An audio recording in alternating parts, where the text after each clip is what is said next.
They stopped me before I could even sit down. Not loudly, not rudely, just 2 steps forward, perfectly timed like they'd rehearsed it. Marcus Cross didn't raise his voice. He didn't need to. He simply placed his hand on the back of the chair I was walking toward and said, quietly enough that only I could hear it, "You don't belong in this part of the meeting." Daniel stood beside him, arms folded, eyes fixed somewhere just past my shoulder. Not defiant, avoidant. As if this moment would be easier if he didn't have to look directly at me. The room was already full. Polished table, neutral walls, that particular stillness that only exists in offices where people expect money to change hands. And suddenly every sound felt louder. The shuffle of papers, the faint hum of the air conditioning, the weight of people pretending not to watch. I didn't argue. I didn't ask what he meant. I simply stood there, my hand still resting on the strap of my bag, and looked at my sons, 2 grown men who had decided, without discussion, that I should be excluded.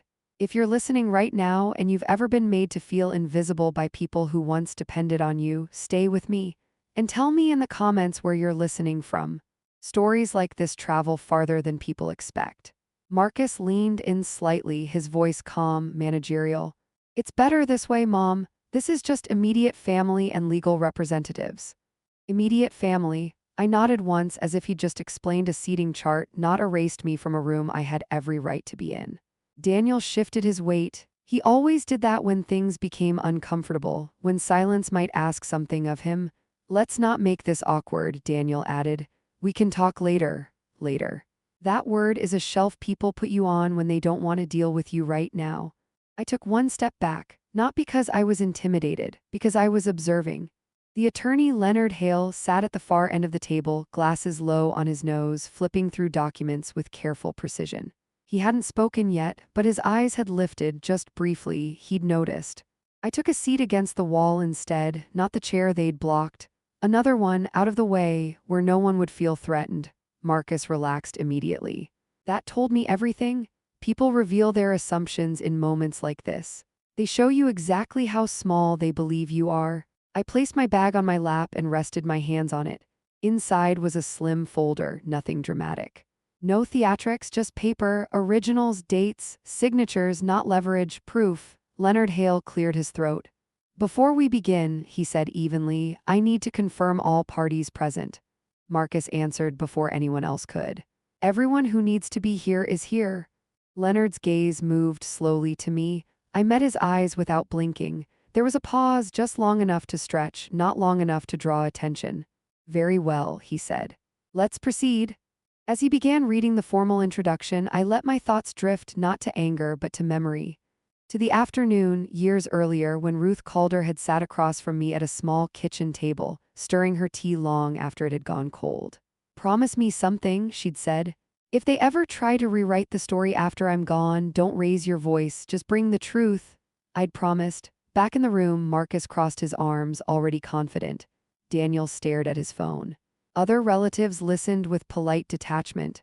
No one was watching me anymore. That was fine, because the people who underestimate silence never hear it coming when it finally speaks. Leonard Hale turned a page. And something in the air shifted. Not yet, but soon. I adjusted the folder in my bag just enough to feel its weight again. And waited. Leonard Hale's voice remained steady as he continued reading, but the room itself had changed. Not visibly, not dramatically. It was the kind of change you feel before you understand it, like pressure shifting before a storm. Marcus sat back in his chair, fingers interlaced behind his head, already comfortable in the outcome he believed was guaranteed. This was familiar territory for him, contracts, assets, outcomes he could predict and manage.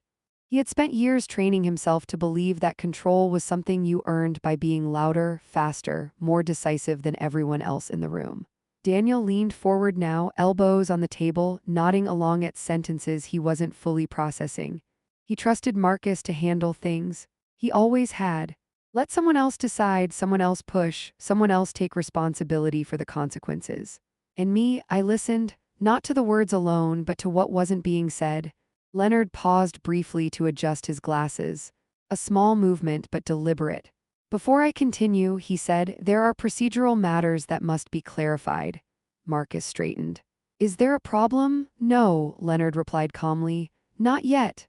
That single phrase landed harder than any accusation. Daniel glanced sideways at his brother. Marcus frowned just slightly, the first crack in his certainty. Leonard turned another page. The document submitted for today's reading references an amended structure filed 18 months prior to the decedent's passing. Marcus nodded. Correct. Leonard's eyes lifted again. This time, they didn't stop with Marcus. They came to me. However, Leonard continued, our records indicate the existence of an earlier filing containing conditional provisions that require verification before this proceeding can be finalized. Marcus let out a short breath through his nose. That's standard language, we already handled that.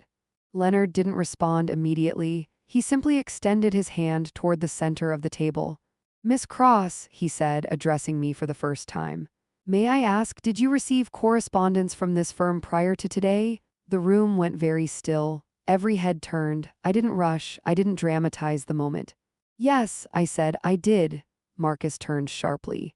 Mom, Leonard raised a hand, not toward me, toward Marcus. One at a time.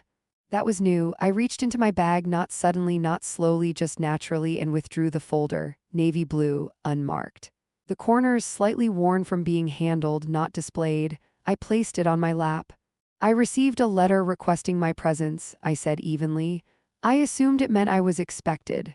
Daniel blinked. You never told us? You didn't ask, I replied. Leonard nodded once, then stood. He walked the length of the table, stopped in front of me, and held out his hand. May I see it? I passed him the folder. The moment his fingers touched it, something shifted again, not tension this time, recognition. He returned to his seat and opened it carefully, too carefully for this to be routine.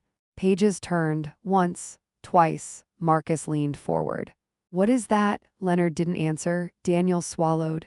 Is there an issue? Leonard closed the folder halfway, his thumb marking a page. There appears to be a conditional executor clause filed alongside the original will, he said. One that activates under specific circumstances. Marcus laughed, sharp and dismissive. That's impossible. There was no... Leonard looked up. Mr. Cross, I will ask you not to interrupt. Silence. I watched Marcus's jaw tighten. Watched him calculate. He was trying to remember every document he'd ever signed, every assumption he'd made about what mattered and what didn't. Daniel's confidence drained faster. He looked at me now, truly looked, as if seeing me for the first time in years. What circumstances? Daniel asked quietly. Leonard tapped the page. Ethical violation following death, unauthorized exclusion of a named party. Premature assumption of authority. Marcus stood. This is ridiculous, we were advised. Leonard's voice remained level. By whom? Marcus hesitated. That hesitation cost him more than he realized. Leonard closed the folder fully and folded his hands. At this point, I'm suspending the reading. A murmur rippled through the room. Marcus's face flushed. You can't do that.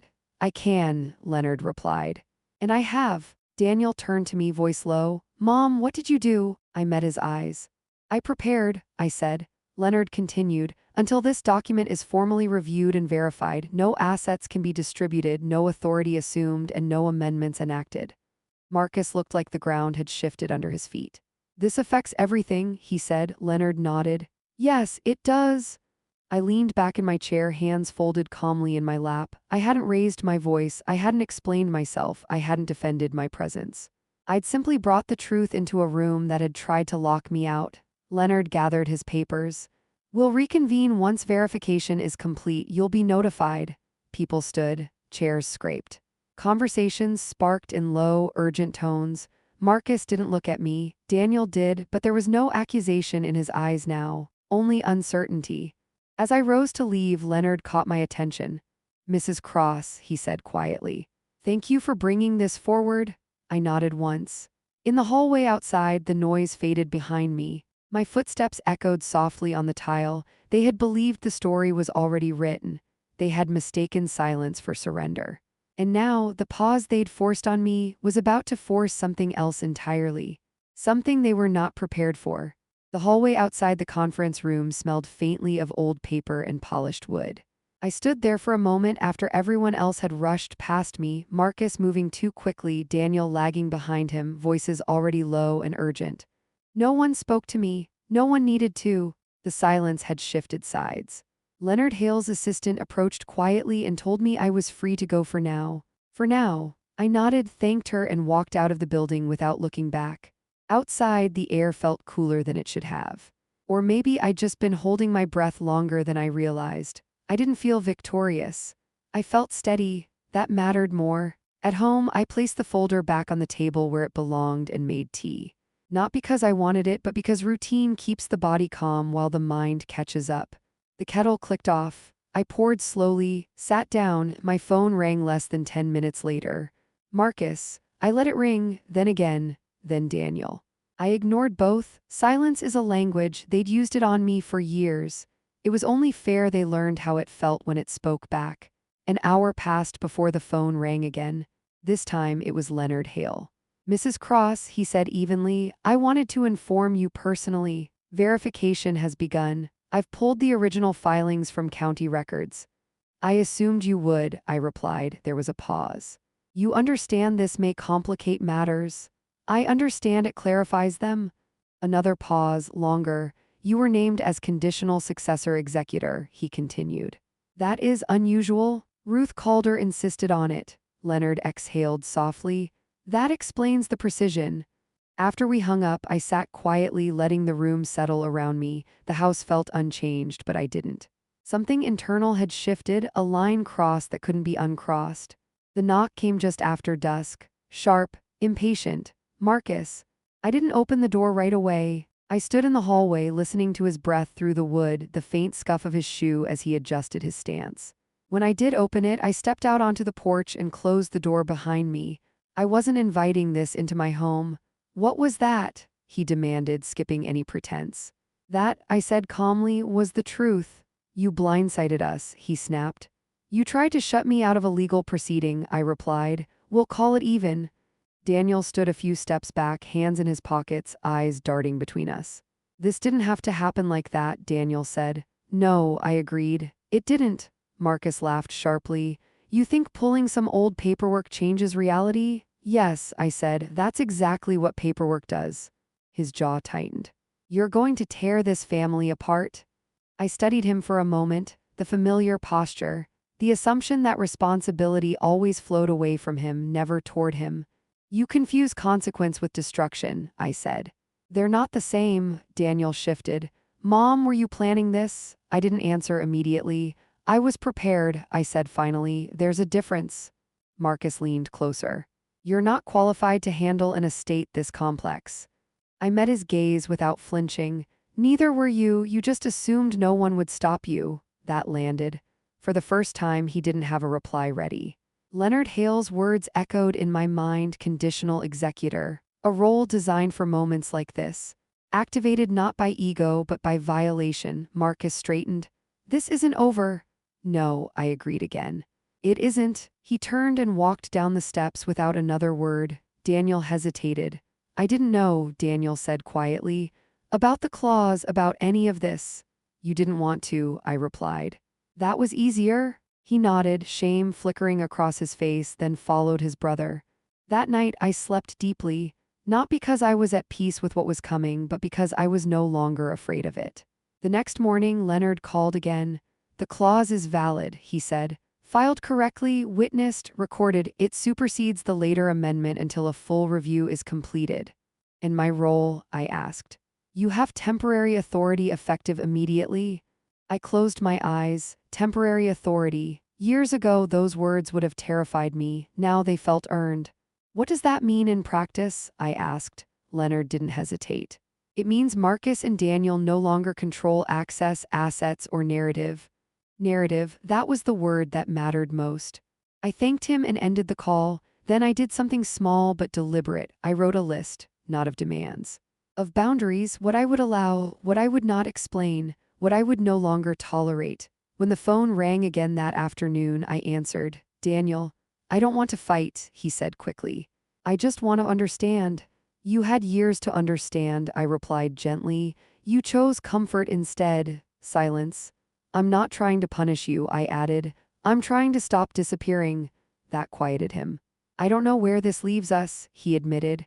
That depends, I said, on whether you're willing to see me as something other than an obstacle. We ended the call without resolution, which was fine. Resolution comes later. That evening, as I placed the folder back into my bag, I realized something important. They had expected resistance. They had prepared for anger. They had rehearsed explanations. What they hadn't prepared for was patience. And patience, when backed by truth, has a way of outlasting every argument. The story they thought they were writing had stalled. Next, where authority truly shifted was already beginning. The first official notice arrived 3 days later. Not by phone, not by email, by certified mail. I recognized Leonard Hale's firm before I opened the envelope. Heavy paper, precise formatting. The kind of correspondence meant to signal authority without emotion. I read it once, then again. Effective immediately, I was recognized as acting executor, pending final review. Marcus and Daniel were formally notified that all actions concerning the estate now required my written approval. I folded the letter carefully and placed it back in the envelope. That was the moment it became real, not emotionally, but structurally. This was no longer a misunderstanding or a family disagreement. It was a shift in power that could not be undone by raised voices or persuasive explanations. My phone rang less than an hour later. "Marcus," I answered. "This is getting out of hand," he said, skipping any greeting. "No," I replied calmly. "It's finally being handled. You're freezing accounts, delaying distributions. Do you know what this does to planning?" "I know exactly what it does," I said. "It prevents assumptions." There was a sharp exhale on the other end. "You're enjoying this?" I smiled, though he couldn't see it. "No," I said, "I'm protecting it. From us?" he snapped. "From entitlement," I corrected. Silence. Then Daniel's voice, quieter on speaker. "Mom, Leonard says you have access now." "Full access?" "Yes. That means you can see everything," Daniel said slowly. "Yes." That was when Marcus understood what he'd lost. Not money, not assets, control of information. "You don't need to dig through things," Marcus said quickly. "We've already organized." "I'm sure you have," I replied, "but I'll still review it myself." "You don't trust us," Daniel said. "I trusted you for years," I answered. "This is what came of it." The call ended abruptly. Marcus hung up. Daniel didn't say goodbye. That afternoon, Leonard Hale invited me to his office. Not summoned, invited. That difference mattered. He laid out documents methodically, bank records, account movements, legal filings I had never been shown. Nothing illegal, nothing dramatic, but revealing in its consistency. "They began consolidating access before the will was read," Leonard explained. "Not unlawful, but presumptive." Presumptive, a polite word for overreach. "I'd like to proceed carefully," I said. "No confrontation, no announcements." Leonard nodded. "Quiet authority tends to be the most effective." As I reviewed the files, I noticed something else, a pattern. They hadn't just prepared to inherit, they had prepared to exclude, access removed, names omitted, decisions made without consultation, not malicious, worse, casual. I left Leonard's office with copies of everything. That night, Daniel came alone. He knocked this time. Softly, I opened the door and stepped aside without a word. He stood in the living room like someone visiting a place that used to be familiar but no longer was. "I didn't think it would feel like this," he admitted. "Like what?" I asked. "Like we were pushing you out," he said. I met his eyes. "Because you were," he swallowed. "Marcus said it was just logistics. That emotions would complicate things." "And you believed him," I said gently. Daniel nodded. "It was easier." "Yes," I agreed. "It always is." He sat, hands clasped. "What happens now?" "That depends," I said. "On whether you want to participate honestly or defensively." "And Marcus?" "That depends on him." Daniel hesitated. "He's angry." "I expected that." "He thinks you're punishing him." I shook my head. "I'm correcting him." Daniel sat with that. Before he left, he asked one more question. "Why didn't you ever say anything before?" I considered it. "Because I was waiting to see if you'd notice on your own," I said. "You didn't," he nodded, ashamed, and left quietly. The next morning, I authorized the first hold. Temporary, targeted, legal, not retaliation, protection. Leonard confirmed it in writing. Marcus called within minutes. "You can't keep doing this," he said tightly. "I can," I replied, "and I will until transparency replaces assumption. You're going to cost us opportunities." "You cost yourself trust," I answered. "That was far more expensive." There was nothing left to say. As the call ended, I realized something unexpected. I wasn't tired. For years, confrontation had exhausted me before it even began. But this clarity felt energizing, not because I was winning, because I was no longer shrinking. They had mistaken my silence for compliance. Now they were learning what silence looks like when it's backed by preparation. And this was only the middle of the story. The part where consequences begin to take shape slowly, inevitably, and without mercy for those who assumed the ending was theirs to decide. The first thing I learned once authority shifted was this. People don't panic when they lose money, they panic when they lose certainty. Marcus stopped calling after I approved the audit request, not because he had nothing to say, but because every word he considered now carried risk. Anything writ. Anything recorded, anything that could be reviewed later. Silence became his strategy. Daniel, on the other hand, unraveled slowly. He began calling late in the evening, never leaving messages. I let most of those calls go unanswered. Not to punish him, but because clarity requires space and I'd spent too many years filling silence for others. Leonard Hale called midweek. "There's something you should be aware of," he said. His tone hadn't changed, but I'd learned to hear the subtle weight beneath it. "I'm listening." Marcus attempted to contact one of the financial institutions directly this morning. Claimed there was confusion regarding authority. I closed my eyes briefly. "And they referred him back to me and to you." "Good," I said. Leonard paused. "He's pushing boundaries." "Yes," I replied. "He always has." That afternoon, I reviewed the transaction summaries in detail. Not to hunt for wrongdoing, there was none, but to understand intent. Every move Marcus had made followed the same pattern. Speed first, justification later. He acted as though momentum itself granted permission. That used to impress people. It doesn't hold up under review. Daniel arrived that evening without calling first. He stood on the porch, hands empty, shoulders slumped like a man who'd finally realized the ground beneath him wasn't solid anymore. "I don't know where I stand," he said once we were inside. "That's honest," I replied. "It's also new." He sat heavily on the couch. "Marcus says you're trying to humiliate him." I poured tea and placed a cup in front of him. "I'm not thinking about him at all." Daniel frowned. "Then what are you thinking about?" I met his eyes. "The truth and how long it's been deferred." He looked down at the cup. "I never wanted this to become a fight." "Neither did I said, "but avoiding conflict doesn't prevent damage. It just delays it." Daniel nodded slowly. "He wants me to support him legally." "That's a choice," I said, "and choices reveal more than loyalty ever does." Daniel swallowed. "If I don't, I lose him." I considered that. Then said quietly, "You lost me years ago, you just didn't notice." That landed. "I don't want to lose you," he said. "Then stop standing behind someone else's decisions," I replied. "Stand in your own." He didn't answer immediately. When he finally stood to leave, he paused at the door. "If I stay out of this, will that matter?" "Yes," I said. "It already does." The next morning, Leonard forwarded me an email. Marcus had retained outside counsel. Not a threat. A signal. I read it carefully.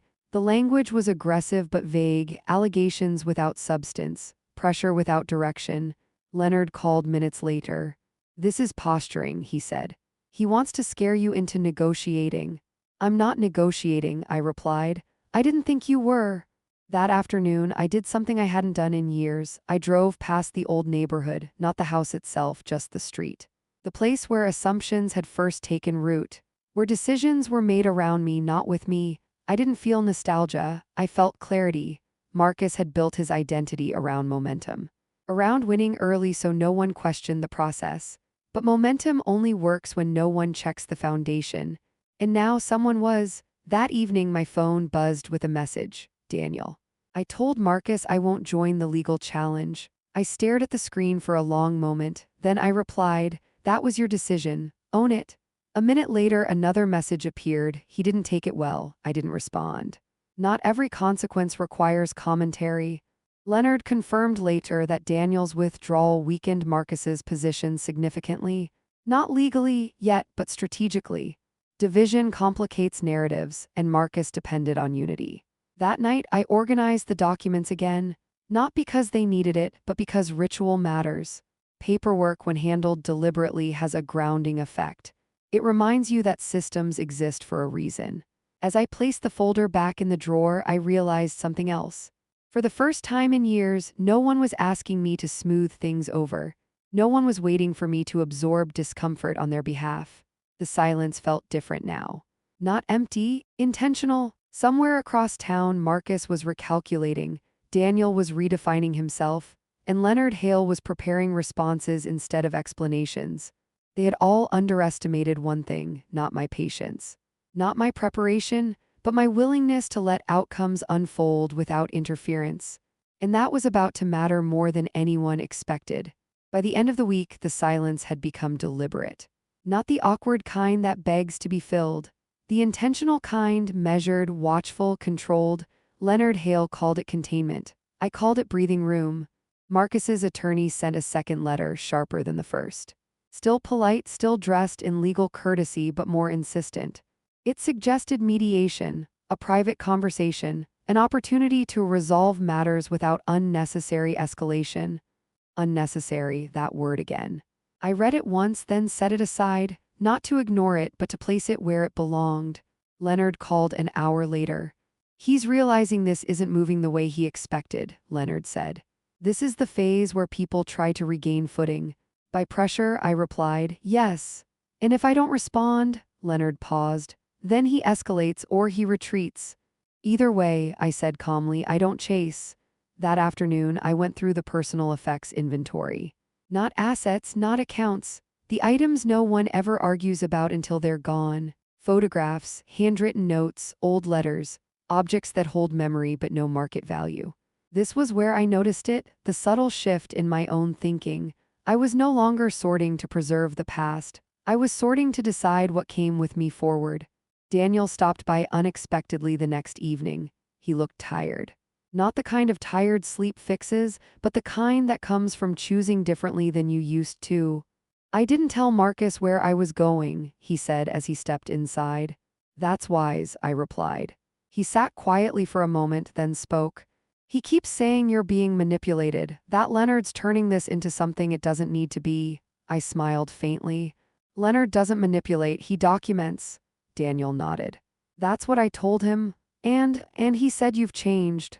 I looked at Daniel. Have I? He hesitated, then shook his head. No, I think you just stopped compensating. That was the most perceptive thing he'd said in years. We sat in silence for a while. I keep thinking about that day, Daniel said, at the wool reading when Marcus stepped in front of your chair. Yes, I said. I didn't stop him, Daniel continued. I told myself it wasn't my place. And now I realize I've been using that excuse my whole life.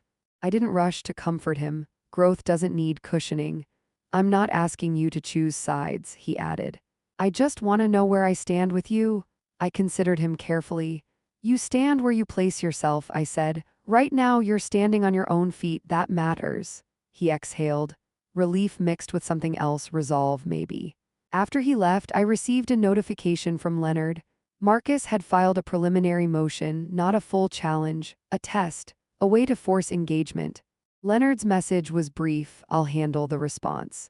No action required from you yet that word didn't unsettle me. It grounded me, because for the first time yet meant progress, not delay. 2 days later, Leonard called again. The motion is weak, he said, procedural. He's fishing, then let him fish, I replied. Leonard chuckled softly. You're unusually calm. I'm unusually clear, I corrected. That evening I went for a walk. The neighborhood was quiet, porch lights on, windows glowing softly. People inside their routines, unaware of the slow, careful unraveling happening elsewhere. I realized something as I walked. Marcus thrived in chaos. Daniel hid from it, and I had learned to outlast it. That's what they'd never understood. Patience isn't passivity, it's endurance with direction. When I returned home, there was a voicemail waiting. Marcus. I didn't listen to it right away. I made tea, I sat down, I breathed, then I pressed play. Mom, he said, his voice tight but controlled. This is getting complicated. We need to talk, not through lawyers, just us. Call me. I deleted the message, not out of spite, out of recognition. This wasn't a conversation anymore. It was a reckoning, and reckoning requires structure, not sentiment. Leonard confirmed the next morning that the court had scheduled a preliminary review, not a hearing, a review, A quiet step, but a decisive one. Marcus would have to show cause. Evidence, justification, something beyond confidence. I organized my notes one final time, not because I needed to, but because preparation is a form of respect for the process, for myself. As I closed the folder, I felt something settle, not triumph, not relief, resolve. They had tried to shut me out of a room. Instead, they had opened a process that would examine everything they'd assumed was theirs. And soon, very soon, they would learn the difference between authority that's taken and authority that's granted. The kind that doesn't need to raise its voice to be heard. The review date arrived without ceremony. No courtroom drama, no raised voices, just a line on a calendar that Marcus could no longer control. Leonard Hale called early that morning. His voice was the same as always, measured, precise, unaffected by nerves. "They've requested an appearance," he said. "Not from you, from Marcus." I pictured that. Marcus sitting across from people who didn't respond to confidence or momentum, people who only responded to records. "And Daniel?" I asked. "He's not listed," Leonard replied. "By choice." That mattered more than it sounded. I spent the morning quietly, not pacing, not rehearsing. I watered the plants, sorted mail, folded laundry with the window open so the room filled with air. I wasn't waiting for an outcome, I was letting one arrive. The call came just after noon. Leonard again. "It's proceeding," he said, "as expected." Meaning Marcus is discovering that certainty doesn't count as evidence. I closed my eyes, not in relief but acknowledgement. Leonard continued. "He's arguing intent. He's saying the exclusion was administrative, not deliberate. And the record disagrees." After the call ended, I sat at the table and thought about the first time Marcus had ever spoken for me without asking. He was 17, we were at a school meeting. I'd opened my mouth to answer a question and he'd stepped in, confident, charming, already certain he knew what was best. I'd let him. That was the pattern, not cruelty, familiarity. People assume permission when it's never revoked. Daniel came by that evening. He didn't sit right away, he stood near the doorway as if unsure whether he was still allowed to take up space. "I heard," he said quietly. "Yes," I replied. "He's angry," Daniel added, "not loud, focused." I nodded. "That's when he's most dangerous." Daniel swallowed. "He thinks you planned this for years." I looked at him. "I planned to survive, everything else followed." Daniel sat then, slowly. "I testified," he said. "That surprised me, not because I doubted him, but because he hadn't warned me." "For whom?" I asked. "For the record," he replied. "They asked if there was pressure, if there were assumptions." I told the truth. And what was that? That Marcus always decided first and justified later, that I went along with it, that you were rarely consulted. I didn't respond immediately. "Thank you," I said finally. He looked relieved. "And sad. I don't expect forgiveness," Daniel said. "I just didn't want to lie anymore." "That's a beginning," I replied. He stayed for dinner. We ate quietly, no heavy conversation, no rehashing. Some bridges don't need rebuilding. They need space. Later that night my phone rang. Marcus, I didn't answer. He left a voicemail. I didn't listen. Leonard called the next morning. "The review is concluding," he said. "The findings aren't favorable to him." Meaning the court sees a pattern of overreach, not criminal but disqualifying. Disqualifying, that word landed differently. Marcus wasn't being punished. He was being removed. "Next steps?" I asked. Leonard paused. "He may attempt a direct appeal or he may withdraw. And if he withdraws, then authority remains where it currently stands. With me." That afternoon, I walked past the building where the will reading had taken place. I didn't go in. I just stood across the street and watched people enter and exit, each carrying their own expectations, their own assumptions about what they were entitled to. I thought about how easily I'd been dismissed that day, how quickly two sons had decided I didn't belong, and how quietly that decision had undone them. When I returned home, there was an envelope in the mailbox. Marcus's handwriting. I didn't open it right away. I placed it on the table and made tea. When I finally did open it, there was no apology inside, just acknowledgement. "I underestimated you. I thought silence meant agreement. I see now that I was wrong. It wasn't enough, but it was something." Leonard called one last time before evening. "He's withdrawing," he said. "No appeal." I closed my eyes, not in triumph, in completion. "Thank you," I said. "You did this," Leonard replied. "I just followed the paper." After the call, I sat alone in the quiet, not the heavy quiet from before, not the waiting quiet, the kind that comes after something irreversible has settled into place. Marcus would never look at me the same way again. Daniel already didn't. And I had crossed a line I would never uncross. The line where silence stops being a shield and becomes a choice. The folder rested in the drawer where it belonged. No longer a contingency, a record. And as night settled around the house, I realized something important. The ending wasn't about what I'd gained. It was about what I'd refused to give up any longer. And that realization, quiet, firm, undeniable, was about to shape everything that came next. The house felt different the morning after Marcus withdrew, not lighter, not triumphant. Settled. I woke before sunrise the way I always had and lay still for a moment listening to the quiet. Not the fragile quiet that feels like it might break if you move too quickly, but the kind that holds its shape. The kind that doesn't ask anything from you. I made coffee and sat at the table, the same table where I'd sorted papers, signed letters, and finally stopped explaining myself. The folder was still in the drawer. I didn't open it. I didn't need to. What had mattered was never the paper. It was the boundary Leonard Hale called mid-morning. Everything has been finalized, he said. Authority remains with you permanently. I thanked him, simply, no emotion attached. Before we hung up, he added something unexpected. You handled this with restraint most people don't have, especially when family is involved. I had practice, I replied. After the call, I went for a walk. The neighborhood was ordinary. Lawns half-trimmed, cars parked crookedly, someone's radio playing too loud from an open garage. Life continuing, indifferent to conclusions that feel monumental only to the people inside them. I thought about Marcus not with anger but clarity. He wasn't cruel. He was convinced. Convinced that leadership meant deciding before anyone else could object. That love meant efficiency. That outcomes mattered more than process. That belief had worked for him everywhere except where it mattered most. Daniel came by in the afternoon. He didn't look relieved, he looked thoughtful. I heard, he said. Yes. He sat across from me, hands folded, waiting. For permission, maybe, or absolution. You don't have to say anything, I told him. I want to, he said. I don't know if Marcus and I will ever be close again. That's his choice, I replied. So is yours. Daniel nodded. I'm trying to learn the difference. That was all he needed to say. Before he left, he paused at the door. You know, he said, I used to think strength was about taking control. Watching this, I think it's about knowing when not to. I smiled. Now you're paying attention. When the door closed behind him, I felt something loosen in my chest. Not grief, not relief, resolution.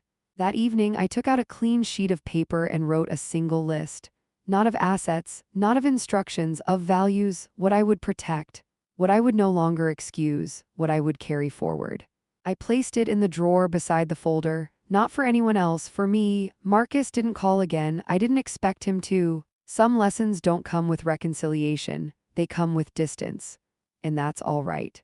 The final notice arrived a week later. Formal, precise, unemotional. I read it once and filed it away. Then I did something I hadn't done in a very long time. I made plans, not defensive ones, not contingency plans, real ones. Trips I'd postponed, classes I'd said I was too busy for, mornings with nowhere to be. I realized then that the greatest inheritance wasn't authority or assets. It was agency, the right to decide without apologizing, the right to occupy space without permission. They had tried to shut me out of a room. Instead, they had reminded me of something far more important. I was never meant to ask for a seat. I was meant to choose where I stood. If this story stayed with you, if you recognized a moment where silence was mistaken for weakness, take a second before you go. Let me know where you're listening from, or simply that you're still here. And if stories like this matter to you, stay with the channel. Some endings don't need noise, they just need witnesses.